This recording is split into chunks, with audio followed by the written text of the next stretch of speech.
कभी कभी किसी की मुस्कान, किसी की दोस्ती, किसी की छोटी सी गलती भी मौत की वजह बन जाती है। और कभी कभी इंसान एक प्यार, एक वादा या एक झूठ को छुपाने के लिए इतना अंधरापन चुन लेता है कि खुद को भी नहीं पहचान पाता। प्रयागराज की एक 17 साल की लड़की साक्षी यादव, जो एक दिन स्कूल के लिए निकली और कभी वापस नहीं लौटी। पर यह कोई साधारण गुमशुदगी नहीं है। इसमें प्यार है, धोखा है, डर है और एक ऐसा खून जो पूरा शहर हिला देता है। तो हेलो दोस्तों, स्वागत है आपका हमारे चैनल मनीष अनकवर्स पर। यहाँ पर आपको ऐसे केसेस देखने को मिलेंगे जो आपको अंदर तक झकझोर के रख देगा और सोचने पर मजबूर कर देगा। तो चलिए शुरू करते हैं।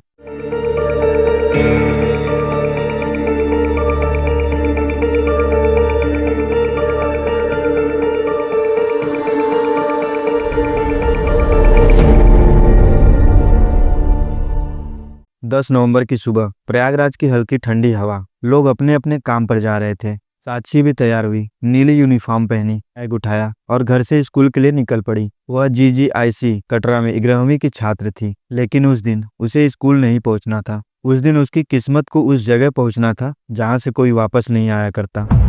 करीब 1 साल पहले साक्षी की इंस्टाग्राम पर दोस्ती हुई थी हर्षवर्धन सिंह से। हर्षवर्धन एक सैनिक, ड्यूटी पर रहता था, आत्मविश्वासी, मजबूत और लड़कियों के बीच लोकप्रिय। दोनों की चैट बढ़ी, बातें शुरू हुई, फोन कॉल, फिर मिलना जुलना और धीरे धीरे ये दोस्ती रिश्ते में बदल गई। लेकिन इस रिश्ते में एक ऐसा राज छुपा था जो आने वाले समय में सब कुछ खत्म कर देगा।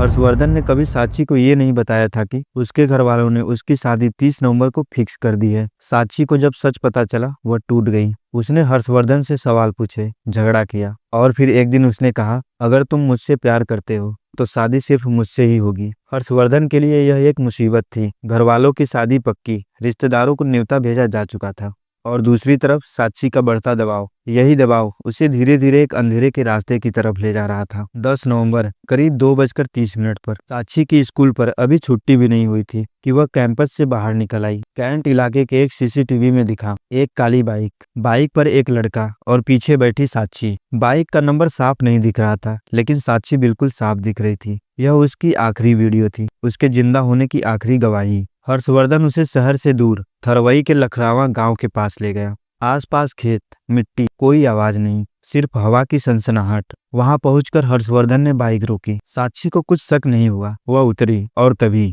हर्षवर्धन ने अपनी जैकेट से चाकू निकाला।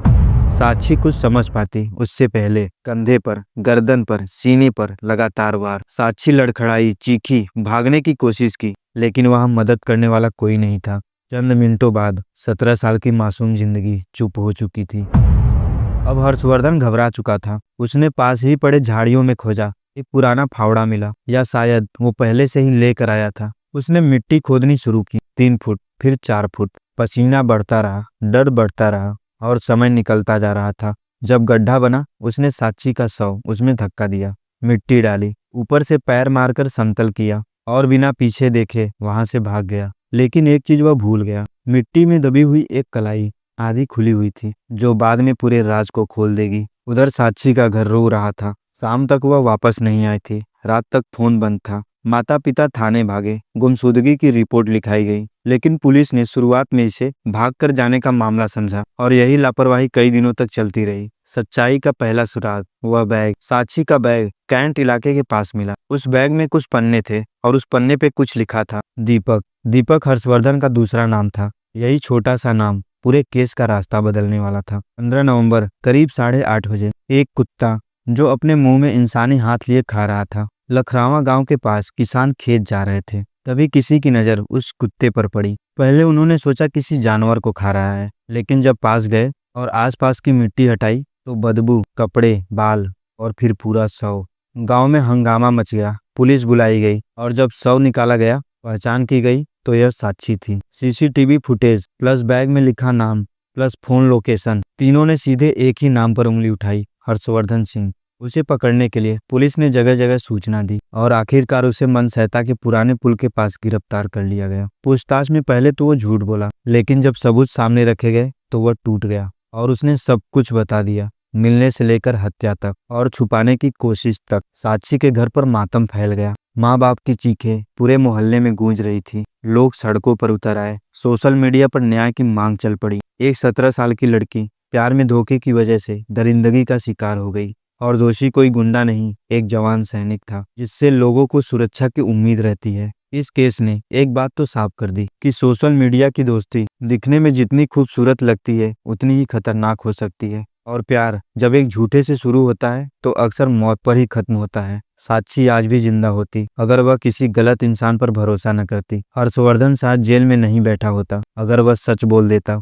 या रिश्ता शांति से खत्म कर देता। लेकिन इंसान कभी कभी वही गलती करता है जिससे सब कुछ खत्म हो जाता है। यह केस सिर्फ एक हत्या नहीं, एक चेतावनी है। हमें सावधान रहना चाहिए, क्योंकि हर मुस्कुराता चेहरा, हर मीठी बात और हर ऑनलाइन दोस्ती सच्ची नहीं होती। तो दोस्तों, ये थी साक्षी के साथ घटी घटना। बाकी यार, चैनल पर नए हो तो सब्सक्राइब करो यार, और फिर मिलते हैं एक ऐसे ही केस के साथ। तब तक के लिए धन्यवाद।